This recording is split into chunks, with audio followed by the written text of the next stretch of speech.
nós estamos dentro de uma situação absolutamente insuportável, de queimadas diárias, sem chuva. Algumas regiões aqui de São Paulo até tiveram chuvas aí mais ao sul, a própria capital e o Vale do Paraíba e mesmo o litoral, mas aqui nós estamos ao centro do estado de São Paulo, não vê chuva há muito tempo. Pelo contrário, o que a gente não vê é o horizonte, né? Porque todo ele é tomado pela fumaça. Diariamente, incêndios gigantescos que a gente já viu. E tudo isso traz toda uma consequência, evidentemente, para as pessoas. E essa situação pode agravar o quadro, às vezes, de doenças já existentes ou provocá-las. Asma, bronquite, ou mesmo rinites alérgicas, enfim. Por isso nós vamos conversar e agradeço muito ao pneumologista Dr. Flávio Arbex, pelo alerta que pode fazer para as pessoas sobre as doenças respiratórias e cardiovasculares, porque a gente fica pensando sempre na parte respiratória. Há consequências cardiovasculares para isso. Então é muito importante você prestar toda a atenção se você tem algum problema assim que pode ser agravado ou alguém da tua família. É bom a gente aprender numa oportunidade rara como esta de termos um profissional tão reconhecido para orientar a gente. Doutor Flávio, obrigado pela sua gentileza, viu? Bom dia. Bom dia, eu agradeço as suas palavras iniciais aí. Para mim é muito gratificante ouvi-las vindo de você. De cara eu vou perguntar, quer dizer que a gente sempre associa essa situação toda com problema respiratório, mas o sistema cardiológico também é atingido, doutor? Você vê que coisa interessante, né?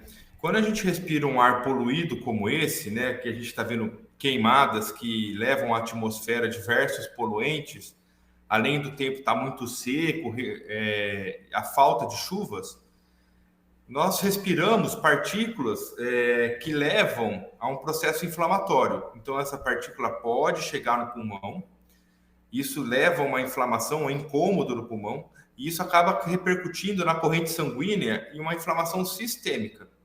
E essa inflamação, esse incômodo, leva a respostas também cardiovasculares, como aumento da pressão, pode aumentar o risco de infarto, de derrame. Então, tem essa repercussão toda sistêmica. Não adianta achar que esse incômodo acaba no pulmão. Não, ele vai para todo o corpo. Alguma faixa de idade em que isso acontece mais frequentemente? A gente sempre vê, né, principalmente problema respiratório nas crianças menores, né, nos bebezinhos, crianças menores e nos idosos, né? Essas sempre são as faixas etárias mais acometidas por esses problemas de poluição e cardiovasculares, principalmente mais idosos. E por que a criança sente mais? Criança porque tem um pulmão menor, né? Então qualquer irritação que você dá num pulmão pequenininho, isso leva a uma inflamação e a criança tem menos reserva para responder a isso, porque o pulmão ainda não desenvolveu. Né? Então não é um pulmão grande. E no caso dos idosos? Já tem comorbidades, tem menos reserva também e já tem outros fatores de risco para doenças cardiovasculares, por exemplo. Há outra consequência em alguma outra parte do organismo, se não respiratória, além desse cardiovascular, doutor? A gente sabe que tem um processo inflamatório, né? Então a gente tem diversos estudos hoje mostrando, né? Por exemplo, o desenvolvimento da criança, né? A gente tem estudos mostrando que a poluição influencia no desenvolvimento do pulmão da criança. Crianças que vivem em locais mais poluídos têm pulmões menores, né? Existe um trabalho muito bonito feito na Califórnia na década de 80 que mostrou isso. Quem vive em lugar poluído, o pulmão desenvolve menos. Existem riscos de câncer, né? A poluição é um fator de risco para câncer de pulmão, por exemplo, também. Então, existem outras doenças associadas à poluição. Então, isso está muito em moda hoje, a gente está estudando muito isso e está vendo que os efeitos deletérios da poluição são enormes no corpo. Tá? Entre as doenças mais comuns, vamos tentar segmentar aqui e entender como elas são desencadeadas nesse momento de tanta poluição. A rinite alérgica, como é que essa fumaça, e não só fumaça, tem outros poluentes, poeira, a atmosfera tá tomada por essa situação. E aí, como é que ela desencadeia ou favorece uma situação até já instalada de rinite, complicando a situação? Eu falo, né, que o pulmão começa aqui na ponta do nariz, né? Então, tudo isso aqui é a via aérea. A gente que vai dividindo em partes para tentar entender melhor o funcionamento de cada um. Então, desde a rinite, não precisa ser alérgica, tá? Pode ser uma rinite que é uma inflamação da mucosa do nariz por ser uma inflamação, já tem uma mucosa um pouco machucada. Quando você tem um depósito de substâncias poluentes nessa mucosa que já é naturalmente machucada, isso exacerba essa inflamação. Então pode levar a crises de rinite, um nariz mais incomodado. Mas isso não é só nos pacientes que têm rinite. Mesmo aqueles que não têm nada, nenhuma doença respiratória, já sentem um incômodo no nariz, um incômodo na garganta, nos olhos. Então, mesmo quem não tem uma doença inflamatória já sente isso, imagina aqueles que têm uma doença inflamatória. Tanto pior, né? Deixa eu pegar uma outra aqui. Tá, mas a rinite pode chegar a um quadro extremo de óbito, por exemplo? A rinite não levaria a óbito, mas a gente sabe que a rinite está muito associada com asma, né? Que antigamente a gente chamava de bronquite. Então, rinite e asma, que é o que acomete o pulmão mesmo, tem uma associação muito grande. Mais de 40% de um que tem um tem o outro e vice-versa. Então, normalmente, aquelas pessoas que têm rinite, vale a pena ver se não tem uma doença pulmonar associada, porque é muito frequente, e aí você pode desencadear uma crise de asma, e crise de asma mata. 5 pessoas morrem de asma por dia no Brasil, tá? A asma, inclusive, que a próxima doença comum dentro desta situação que eu perguntaria ao senhor. A asma tem origem no meio que a pessoa vive ou é genético isso? Perfeito. A asma é multifatorial. Tem um componente genético, sim, tá? Então, aqueles que têm pais asmáticos têm mais chance de ter asma, mas a gente sabe que aqueles que vivem, por exemplo, em lugares poluídos têm mais chance de desenvolver doenças respiratórias. Então, é uma associação de fatores, né, que levam à asma. E se você tem esses sintomas característicos, que normalmente começa na infância, tosse, chiado no peito, falta de ar, às vezes aquela criança que é a primeira a parar de brincar, né? Vale a pena você procurar, vale a pena você fazer uma avaliação, porque essa doença vai te acompanhar para o resto da vida. Quanto melhor a gente tratar esse pulmão, melhor vai ser o desenvolvimento desse pulmão e melhor vai ser o prognóstico a longo prazo. A asma, então, não tem cura? A asma não tem cura, tem controle, a gente fala, né? A gente gosta de brincar no meio da pneumologia que a asma não tem cura, tem controle. A gente controla a doença. E quem tem uma asma controlada tem uma vida normal na grande maioria dos casos. Gosto de citar exemplos de asmáticos. César Cielo, Gustavo Borges, David Beckham, Marta, jogadora de futebol. E esses são asmáticos, são atletas olímpicos. De alta então, performance. é possível chegar a esse grau. Como é que pode, né? Eu não sabia disso. Atletas de alta performance aí que tem asma. Perfeito. A gente consegue levar esses pacientes a esse grau de competição, de performance, né? Que coisa, essa eu não sabia. E ela pode ser letal, a asma? Pode. Então, a asma, principalmente aquela que não está tratada, né, facilita o paciente ter crise, por exemplo, num momento como esse que a gente está vivendo. E as crises de asma podem levar à morte. O paciente pode entrar em insuficiência respiratória, não conseguir respirar, isso pode matar. De novo, um número que chama atenção: 5 pessoas por dia morrem de asma no Brasil. É muito frequente a gente ver pessoas que abandonam o tratamento ou não estão fazendo o tratamento correto. Gosto de dizer que eu gosto de fazer comparações, né? Quem tem pressão alta vai no médico da pressão. Quem tem diabetes vai no médico de diabetes. E quem tem asma tem que ir no médico da asma para controlar a sua asma. Não adianta você estar com uma glicemia de 500, achar que está tudo normal, e você está com uma alteração no seu exame do sopro, por exemplo, que é um exame que a gente avalia a asma, e achar que está tudo normal. Você tem que fazer uma avaliação periódica. A especialidade que trata, no caso dessas doenças, é o pneumologista ou também se aplica alguma outra especialidade médica que pode atender? Basicamente, o asmático, né, a depender do grau da gravidade, o pneumologista que tem que avaliar. Alguns casos o clínico consegue ver. Tá. Bom, gente, e como é que esse tempo agora, porque nossa matéria está tratando principalmente desse momento que nós estamos vivendo. Muita fumaça, muita fuligem, impurezas no ar e tudo. E como isso, e que doenças isso tudo desencadeia e de que maneira? E aí vem a pergunta. No caso da asma, a pessoa tem asma, está controlada, está tudo bem. Como é que todo esse momento da atmosfera aí pode desencadear de novo a asma que a pessoa tinha controlado? Perfeito, né? Então, a poluição, né, esse monte de queimada que a gente está vendo, isso leva material particulado para a atmosfera, leva ozônio, dióxido de enxofre, leva um monte de poluentes que a gente vai respirar e a hora que eles depositam ou chegam na via aérea, isso leva a uma irritação. Do mesmo jeito que a gente sente o olho irritado, a garganta irritada, isso vai acontecer no pulmão. E se você já tem um pulmão inflamado, uma via aérea inflamada, isso vai desencadear uma irritação que pode levar a essa crise de broncoespasmo, por exemplo. Os pelos do nariz estão lá porque nascem pela própria... Bem, ou eles têm alguma função, já que estamos falando aí que tudo entra pela respiração, e a gente sabe que na natureza a mata ciliar, por exemplo, é um filtro dos rios, né? O pelo do nariz, por que nós temos pelo no nariz? Qual é a utilidade dele nesse contexto, doutor? Perfeito. Acho que se está ali deve ter alguma função, né? Então, o nariz, ele tem essa função primordial que é filtrar o ar que entra para a via aérea para chegar o mais limpo possível no pulmão. Então, os pelos do nariz têm essa função de filtro, então materiais mais... A própria via aérea também, além dos pelos, tem essa função de filtrar e o nariz também tem a função de umidificar o ar que chega no pulmão, para ele não chegar muito seco. Então, essa função de filtro e de umidificar o ar. Aí vem a pergunta inevitável. Cortar ou não cortar os pelos do nariz, doutor?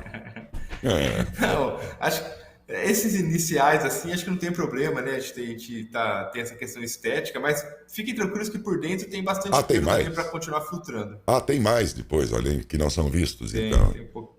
Mas nada impede, então, que a pessoa, por uma questão de asepsia, seja lá o que for tal, ele corte a parte visível desses fios, né? Isso. Tá, não impede. muito bem. Uma outra doença decorrente, a bronquite. A bronquite, por seu lado, é genética ou adquirida? O que a gente chamava de bronquite hoje, a gente tem o costume de chamar de asma, tá? Basicamente, A mesma coisa? E a asma é a mesma coisa, né? É que hoje a gente costuma chamar mais de asma, que é uma inflamação do brônquio, né? A asma, por definição, é uma inflamação do brônquio e bronquite, por definição, é a inflamação do brônquio também, que são os caninhos que levam o ar para o pulmão, né? Então, o pulmão a traqueia aqui vai dividindo, levando o ar até o pulmão. Então, bronquite e asma, hoje a gente considera basicamente a mesma coisa. Tá? Pergunta do ouvinte que está formulando aqui através do nosso WhatsApp. Felipe, por favor. O Valdir Bernardino... Bom dia, Valdir. Ele pergunta se é verdade que a vacina da gripe provoca uma reação para quem tem asma e, se for verdade, se isso pode acontecer com a vacina contra a Covid-19. Não, né? A vacina da gripe, como qualquer vacina, pode causar algum tipo de reação, a grande maioria é local, dor local e tal, mas a gente, pelo contrário, né? A gente indica a vacina da gripe para quem tem asma, tá? Então, é indicado fazer, você deve fazer a vacina da gripe. Todos os asmáticos, todas as pessoas com doenças respiratórias devem tomar vacina para se proteger. Se você pegar uma gripe, um vírus da influenza, num pulmão protegido pela vacina, vai ser muito melhor do que você pegar sem ter essa proteção. Então, gosto de uma frase que eu uso muito. Você tem que ter medo da doença e não medo da vacina. Bom, nós temos um tempinho aqui. Se alguém for bem rápido aí na pergunta, pode fazer uma pergunta aí pelo nosso Facebook aqui ou pelo WhatsApp aí, passa aí para os ouvintes aí, alguém que queira fazer pergunta também. É o 99632-6200. Lembrando que o DDD é o 16. Isso, vocês mandam aí suas perguntas, mas sejam breves, porque depois sua pergunta vai chegar tarde, quando a gente não tiver mais a oportunidade de perguntar ao doutor Flávio. Temos aí uns minutos para você fazer a sua pergunta aí rapidamente, tá bom? Doutor, e a sinusite tem a ver também, pode ser piorada com essa situação de momento que nós estamos vivendo? Também, né? Então, sinusite é uma inflamação que a gente tem nesses seios, que a gente tem na face, tá? Que é uma coisa normal. Então, você, quando respira esses poluentes, também pode desencadear essas crises. Então, toda a via aérea, né, desde a ponta do nariz até o pulmão, pode sofrer as consequências desse ambiente hostil que a gente está vivendo. A sinusite porque ela existe, está lá quietinha e, nesse caso, uma situação dessa aí desencadeia essa sinusite. A gente pode ter diversos, ter sinusite bacteriana, que é uma infecção dessa via aérea. Aí talvez a poluição não tenha tanta influência, mas aquele que tem sinusite crônica, que é uma inflamação crônica desses seios nasais, maxilares, eles podem desenvolver uma piora do quadro baseado nisso. Sinusite é outra coisa. Tô com sinusite. Muita gente acha que é sinusite bacteriana, né? Que tem que tomar antibiótico. Nem sempre é isso. Às vezes é uma doença inflamatória que o paciente tem já, que ele carrega aí por muito tempo. Doutor, junto com isso tudo, toda essa poluição, agrava tudo isso a questão da umidade relativa do ar, que é muito baixa, coisa de deserto, o que a gente está vivendo. E eu vejo pessoas fazendo atividade física nos horários mais críticos. De outro modo, ainda que não seja uma escolha, porque é um profissional, você vê pessoas trabalhando num trabalho pesado, que exige ali toda uma função respiratória ativa e tudo, no momento mais crítico que pode ter do dia, né? Então, junto com isso tudo, vem essa agravante aí, de muita gente que por necessidade ou por escolha errada, pratica alguma atividade nesse horário. Quais seriam os horários para dizer assim, olha, esse horário aqui evite? Perfeito, essa é uma pergunta muito importante, muita gente questiona isso, né? E hoje, felizmente, a prática de atividade física está na moda, assim, vamos dizer assim. Sempre procurar evitar os horários mais quentes do dia, porque o ar vai ser mais seco, tá? Quando incide mais o sol, né, ao torno do meio-dia, também tem a maior produção de ozônio, porque o ozônio é produzido baseado na luz solar, que é um outro poluente. Então, evitar exercício físico, principalmente intenso, das 10 da manhã às 4 da tarde. Tá? Então, esse seria o período mais crítico. 10 da manhã às 4 da tarde. Tá. Isso para quem pode escolher, né? Porque tem a pessoa que é uma questão de atividade física, ele pode escolher um horário. O problema está em, por exemplo, se fazer pedreiro, servente de pedreiro, lavrador, tem tantas profissões aí que não tem como parar, né? Bem nesse horário crítico aí. Uma coisa que a gente pode sugerir, que seriam dicas que a gente pode dar, né? Primeiro, aquela que a gente sempre fala, hidratar bastante. Hidratar muito, porque quanto mais você hidratar, mais a via aérea vai hidratar e vai conseguir eliminar esses poluentes. Doutor, desculpe, pode falar. Desculpe. Não, e manter o nariz bastante soro. Também é outra dica que a gente está, lavar bastante a via aérea. Eu encontrei outro dia um mototaxista, ele falou, olha, eu ando o dia inteiro aqui, eu tô fazendo uma coisa que eu não sei se é certo, mas tô fazendo. Ele foi. Eu umidifico a minha máscara.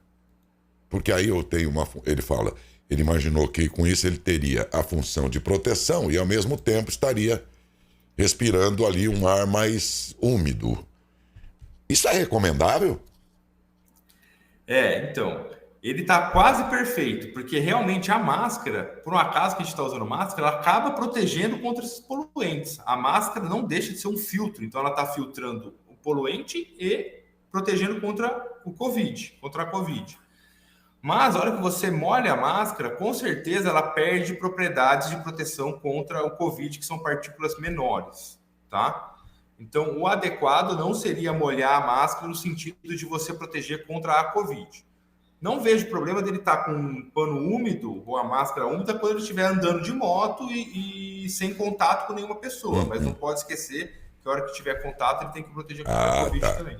Bom, mas enquanto ele estiver trafegando, não deixa de ser uma boa ideia. Exato, a gente sabe que a máscara é um outro filtro adicional, né? E umidificando, acaba umidificando a via aérea também. De repente, se ele usar duas, né? Ele tiver uma para a hora que estiver em trânsito, porque como ele é mototaxista, boa parte do tempo do trabalho dele ele está circulando. Ele poderia, então, em tese, usar essa úmida e depois, ao ter contato com outras pessoas ou fora do ambiente de trânsito, usar aquela seca. Não sei, talvez pudesse fazer isso, né?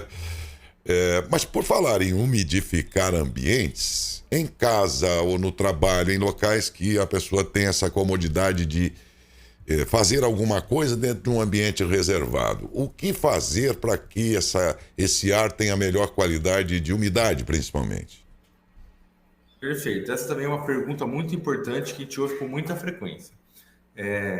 O ideal, como está muito poluído, é deixar o ar circular, né? Já tentar dar janelas abertas para o ar circular dentro de casa para não ficar aquela questão poluída. Existem os umidificadores de ar, que são muito interessantes, tá? Mas eu gosto de dizer que é interessante deixar ele ligado umas 2 às 3 horas antes de dormir, tá? Porque depois você fecha a janela e o interessante é colocar uma toalha úmida na janela. Às vezes isso acaba umidificando o ar e filtrando os poluentes que vão entrar. Então essa é uma estratégia muito boa. Mas o umidificador, se você deixar muito, muito ligado, ele pode gerar um excesso de umidade, tanto no ambiente, na parede, né? Gerar um mofo, por exemplo. É mesmo? E pode gerar um excesso também na via aérea. Então, a dica é ligar o umidificador, deixar umas 2, 3 horas antes de dormir, toalha molhada, porque você filtra o poluente e acaba umidificando o ar. Bacia com água também no quarto, é uma tática muito interessante que a gente usa. Tá? O interessante é que da bacia com água é tão verdade que se você olhar no outro dia cedo, ela fica até uma camada na água assim em cima que você percebe a água absorveu, só uma impureza, né? Ela vai lá, impressionante. Mas eu quando uso esse umidificador, eu largo a noite inteira, quer dizer que tá errado, então. Às vezes tem que tomar cuidado, porque isso acaba gerando até mofo na parede. Já vi casos de pessoas que deixam ele ligado a noite inteira e acaba gerando até uma umidade e mofo, que é um... Mofo também é uma coisa muito ruim, né? Para a pessoa respirar. Ok. De repente, a gente procurou tratar aqui daquilo que é mais comum, né? Num quadro como este aqui. Agora, quando a chuva voltar, por exemplo... eu sei que vocês nos consultórios aí, então, um pneumologista então já vem com sobrecarregado em função da pandemia já faz tempo, né? Mas numa fase dessa agora, eu imagino que seus consultórios aí devem estar lotados, né? Dado o momento. Aí dizem, é só voltar chuvarada, esses doentes ficam bons de novo. Faz sentido isso ou é mito? Não, a chuva ajuda muito, né? A gente sabe que a chuva vem no período, além de ser chuva, um período mais quente, né?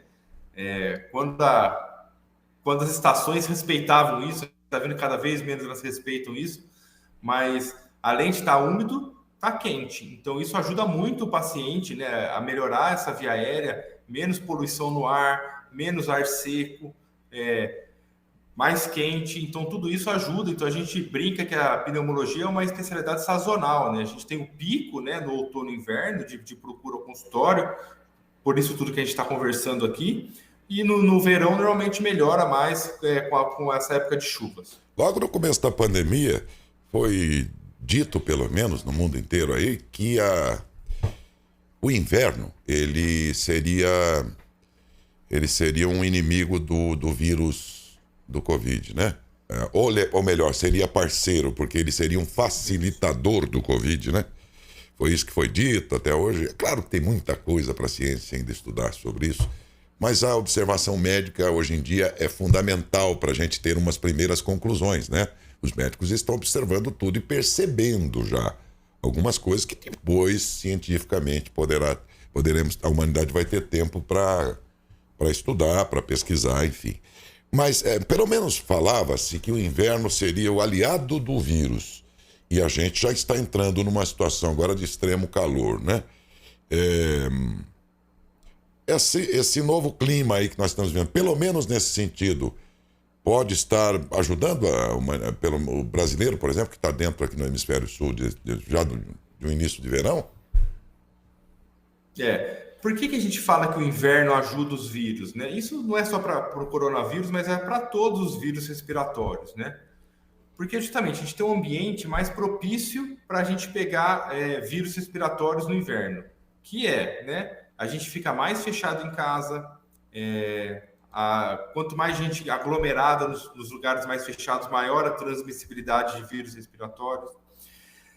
A gente está vivendo essa desproteção da via aérea, porque está tudo mais seco, está mais frio. Isso pode incomodar a via aérea, pode machucar a via aérea e favorece a entrada dos vírus. Então, isso são todos fatores que levam a maior disseminação de vírus respiratórios no período do inverno. Porém, com o coronavírus, não foi isso que a gente viu. Tanto é que o coronavírus chegou aqui em março, né? E a gente já passou um período de verão e uma grande disseminação, tá?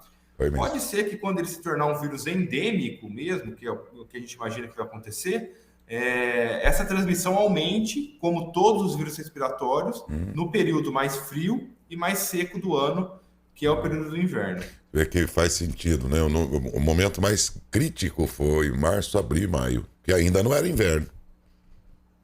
Sim. Mas o coronavírus ele chegou como um atropelamento, né? Não foi, ele nem não respeitou essa questão do tempo, né? Verdade. Gente, muito obrigado Dr. Flávio, muito obrigado pela entrevista. Eu creio que aprendemos bastante com ela. A possibilidade de que a gente acrescente o conhecimento daquilo. Muitas coisas talvez as pessoas soubessem de alguma coisa que foi dita, outras coisas, é o meu caso, e acho que é de todo mundo. Então, toda entrevista, quando ela se presta a esse esclarecimento, ela se torna útil, é o que dá o grande sentido ao que a gente faz aqui, mas isso não seria possível sem vocês ajudando. Por isso, muito obrigado, Dr. Flávio, pela contribuição aí, viu? Muito obrigado, foi um prazer estar aqui novamente, tá? Estou à disposição. Grande abraço, Dr. Flávio. Obrigado mesmo.